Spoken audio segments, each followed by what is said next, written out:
I'm Joe, and I am a level 1 chef. I'm Beth, and I'm a level 2 chef. Hi, I'm Ann Ziata. I'm a chef at the Institute of Culinary Education. I've been a professional chef for 14 years. Today I'm making a deep dish pizza. I don't like it too thick. I'm a shallow dish pizza kind of person. I've been to Chicago. I've eaten a lot of deep dish pizzas. They're really good, but they're not pizza. Today, I'm gonna be making my white and green deep dish pizza. My inspiration was a vegetarian lasagna made with bechamel and greens.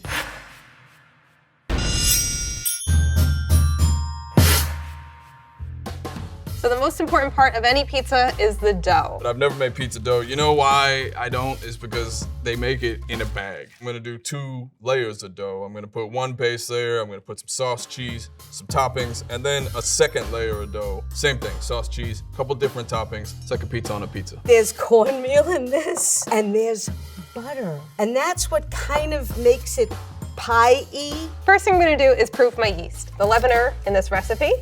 And in order to wake it up, I'm gonna add a little warm water because it's thirsty, and a little sugar for it to snack on. If we skip this step and go and make our dough and the yeast is alive, everything's gonna be great. But if the yeast is dead, pizza's gonna be awful. So the yeast here is alive. You can see it's foaming. That's a sign of a nice, healthy yeast. So I'll start by adding all-purpose flour. The cornmeal, lots of sugar, and a good amount of salt. And the yeast, 3 teaspoons. I'm also gonna add a little semolina flour. That's higher in protein. It's also gonna add a little bit of this nutty flavor and some corn oil. I want to mix this up first. Let's start kneading. Cold butter, just like a pie crust, you want the butter to be incorporated into the flour where it looks a little bit pebbly. So I'm gonna let this rest for about 6 hours. My pie crust, pizza dough, is covered and ready for its rest for 90 minutes over in a nice warm place in the kitchen. I'm gonna make some sauce now. So what do I got? I got some tomatoes in a can. I got some tomato paste. Now I could use sauce out of the jar, but then I'm not doing anything. So this makes me feel like I cooked a pizza. Now we're gonna add a little bit of oregano in there, pinch of salt in there, pinch of sugar. There's no method to this. I'm just pinching because that's what I feel like you're supposed to do. If you have measuring spoons, you're not really making Italian food. Somebody comes to your house and they say, oh, you did it wrong. It's like, well, get out then. Go get your own pizza. Traditionally, deep dish pizza has tomato sauce on top of mozzarella cheese. This is Chicago deep dish pizza sauce. So you're gonna see butter, red onions. I use red packed tomatoes. It's the only tomatoes I ever use. And I always pass the tomatoes through a food mill because I don't want any seeds and any skin. I'm gonna get the onions and the garlic in there. I want to put in some tomato paste and get the tomatoes in there. Always salt, pepper, oregano. I guess about a half a teaspoon. I always use fresh basil. Now we're gonna cook this sauce low and slow. I want it really thick, really, really thick. If you need a thick sauce, all you have to do is keep cooking it. And this is perfect.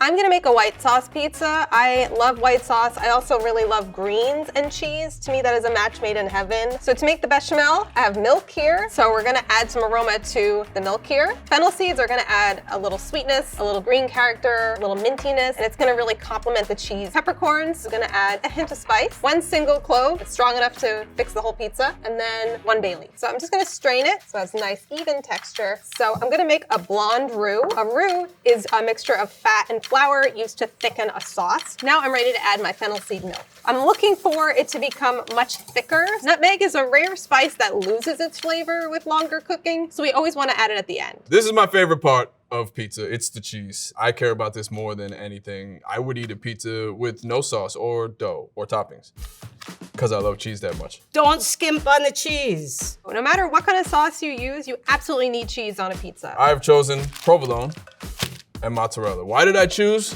2 kinds of cheese? Why not? The cheeses I'm gonna use are whole milk mozz and Parmesan. Chicago, they use Parmesan. Today, we're using Parmesan. I have 2 cheeses I'm gonna use here. The first is a Caciocavallo. This is kind of my mozzarella substitute. It is made from cow's milk. It's nutty, it's rich, it's toasty. It's double wrapped for security. Hold on 1 second.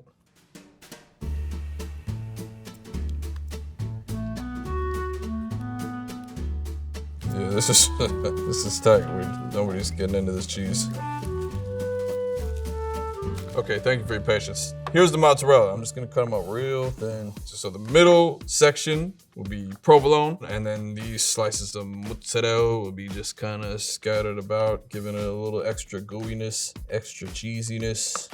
The fresh mozz is delicious, but it has a lot of moisture. The block cheese is a low moisture cheese, so it's gonna be drier without really compensating anything as far as taste is concerned. So the caciocavallo is gonna go on the bottom of the pizza, but we need some cheese on the top too. So I have a grana padano here. It's like Parmesan, it's a little kind of nuttier and crumblier. I'm just gonna grate a bit, and now my cheese is ready. That's probably enough. Mozz, palm, ready to make a pizza. All right. Here are my toppings. I'm doing the spinach and the onions in the middle, pepperoni and olives on top. The idea is that my girlfriend can pull off the olives and pepperoni because she doesn't like them. And then in the middle, you got all this stuff that we both can eat. Deep dish Chicago pizza has sausage on top. So I'm using sweet Italian sausage. I'm just gonna take the sausage out of the casings. I'm just gonna dollop this sausage raw right on top of the cheese. Not gonna cook it beforehand. The pizza cooks long enough that the sausage will cook. Deep dish pizza is unique because we're really giving it a filling rather than just a topping. The first thing I'm gonna need for all of this to happen is to make my garlic oil. I'm gonna add some olive oil. I have a head of garlic cut in half. I'm gonna add some marjoram, some rosemary, and I'm gonna take some Meyer lemon, just the peel. This oil I'm gonna use for the entire dish. I'm gonna use it to saute the greens and the mushrooms, and I'm also gonna use it to coat the bottom of the pan. It's going to be this kind of secret layer of flavor. For my mushrooms, I have a hen of the woods mushroom, nice and rustic, nothing fancy.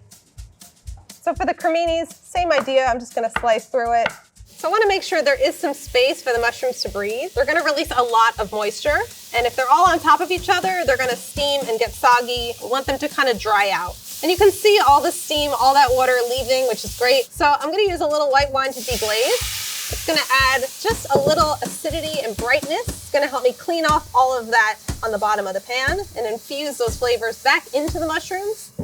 So I turn the heat off, and I'm gonna add just a little splash of shiokoji. It smells like miso. It's gonna add a little natural umami, little natural glutamates, which is a flavor enhancer. Mushrooms look great. Now I'm gonna do my greens. I already blanched and shocked Swiss chard and kale here for them to look more cooked and less raw, and then shock them in an ice bath. I'm cutting these up into smaller pieces. They'll be a little bit smaller than bite size, so when I cut the slices, it's not gonna be kind of pulling and destroying the shape. I'm gonna add the kale and chard. So cooking it is going to get rid of even more moisture, and it's gonna also give it a little toasty, deeper flavor. So I know you're thinking, oh, I can do this at home with spinach, but I promise you can't, because spinach is gonna shrink down to this much, and this is a deep dish pizza, so I need a lot of filling. Let's add a little pinch of red pepper flakes, because it is a pizza, and a little Meyer lemon zest. Okay, I got provolone, I got mozzarella, I got pepperoni, I got my sauce that I made, and it's all going together into a pie dish. We're gonna assemble this deep dish casserole. Pizza. Did I say casserole? Pizza. Pizza, not casserole. I got my flour right here. I wanna flour the board. Spread a little bit down, make sure that this is very sticky. I wanna roll this dough out until it's bigger than the pan. This dough is as you see, wants to go back to its original form. It's not being very cooperative. This is why they spin it around like that, I assume. I don't know how they do that. Physically, it doesn't make any sense to me. All right, I'm going to oil up my pan so that the dough doesn't stick to it. Gonna add another layer of aroma, and it's gonna make the crust a little crispy, a little crispier. I have about 3 tablespoons of olive oil in this pan. This pizza is gonna fry in here. Get this dough out. Go. I don't want to stretch it, just want to ease it in, easy. I'm not gonna roll it out. I think it's just an extra step that kind of flattens it out. All right, looks like a pie. We're gonna hit it with a layer of sauce. Now, I don't like a lot of sauce. I like a lot of cheese. I'm putting the cheese down first because it's going to create a barrier, not letting the moisture of the greens and the mushrooms seep into the dough. The mozz on the bottom is gonna protect the crust so that it doesn't get mushy from the sauce. Provolone. Sometimes you might see shredded cheese on the pizza. I got slices here, slapping them on there. That's satisfying. And now some onion. And we got spinach. That's a good looking pizza right there. You could be done in some worlds, but this is not that. Now I'm gonna put another pizza right on top. Next comes the sausage. You want to make a thin sheet of sausage across the top of the cheese. You don't want big clumps because that may not cook. Now I'm gonna add the mushrooms. Spreading it all the way around, right, getting it right up to the crust. I don't know who came up with deep dish, but I know they were hungry and they had a lot of time on their hands. We got a little bit of a structural issue with my top piece. I'm gonna kind of just mush it, you know? You just give it a mush. If you're having problems, give it a mush. The sauce got really, really thick, which is exactly what I want. If you cut it without it being this thick, it might make the crust soggy, and it definitely wouldn't hold together at the end. This is everything I want in a meal. I want greens, I want mushrooms, I want bread and cheese. Slap them good, you know what I mean? And don't be afraid, you can go up over the edge. This is your pizza, this is your world. I feel like I'm making a pie. Not a pizza pie, but a pie. I'm in love, I'm obsessed. What could make it better? I don't know, maybe a fennel seed bechamel. Just like frosting a cake. I've always loved black olives on pizza. I think like they just go. It's really the only place I like black olives. I can't think of anything that has black olives on it besides pizza. And then I have my pepperoni. I'm going to rip it up to give it kind of a rustic feel, like you went to some kind of fancy pizzeria. Does that look rustic or does it look messy? I don't know. You know, I mean, nobody complains about how pizza looks. They just eat it. And now, nice layer of parm. I don't think you can have too much cheese. And to top it off, our gramugello, just a little bit, nice, salty, cheesy crust. I'm just gonna trim off the excess crust. Just for good luck, I'm gonna brush the crust with a little more of the garlic oil before I send it off into oven land. All right, my pizza is assembled. It looks, dare I say, perfect. I'm gonna put it in the oven for a half hour at 425, and then we'll see how I did. And here you have it. I'm gonna put it in a 425-degree oven for 40 minutes, and then we'll eat. I have my oven set for 425, and I'm gonna cook it for 40 minutes. Let's go. Oh, mamma mia, look at this. Look at that beautiful pie I just made. Look at that. Not a pizza, but it looks great. Nice layers. Stringy mutts. Look at that. All right, there you go. This is my deep dish pizza. This is my Chicago deep dish pizza. And this is my white and green deep dish pizza.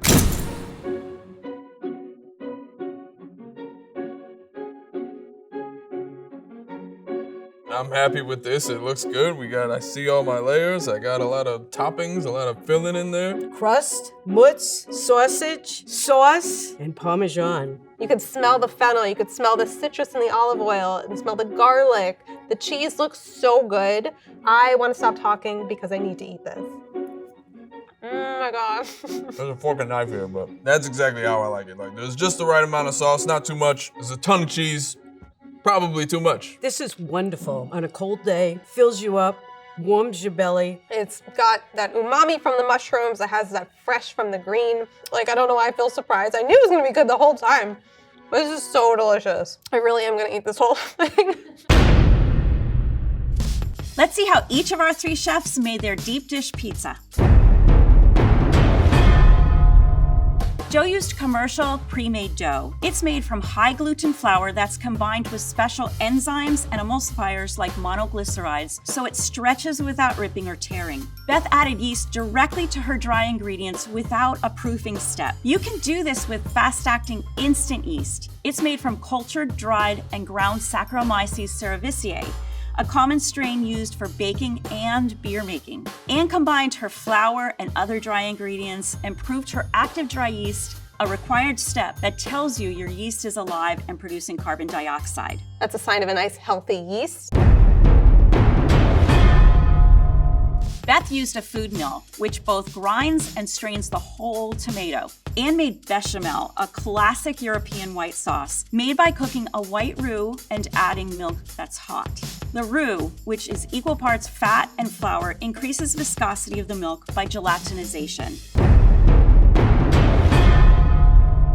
Joe used a classic combination of pepperoni, spinach, black olives, and onions. Black olives turn dark through oxidation. An iron compound, ferrous gluconate, is added to help stabilize the dark color. I can't think of anything that has black olives on it besides pizza. And blanched and boiled kale and Swiss chard. These leafy greens with vibrant pink-red stems that become less bitter and rounder in flavor once cooked, as some of the bitter alkaloid compounds are leached into the cooking water. Joe made a layered stuffed crust. This may require longer cooking time since there's quite a lot of moisture in this stuffed crust. It's like a pizza on a pizza. Beth added cheese directly to the bottom crust and then layered her sausage and sauce on top. Since fat and water don't mix, the fatty cheese acts as a barrier for any potential moisture migration from other ingredients in her crust. Ann added caciocavallo, an expensive, semi-hard Italian cheese that's aged in the characteristic shape of a teardrop. It adds a rich and salty quality to her deep dish pizza. She layered her mushrooms and cooked greens and then topped it with a thick and creamy bechamel. The bechamel will brown and become slightly crispy on top during baking due to the Maillard browning reaction between proteins and broken down lactose in the milk. Who doesn't love pizza? Next time you're going deep with yours, we hope you'll take some of these tips from our 3 extraordinary chefs.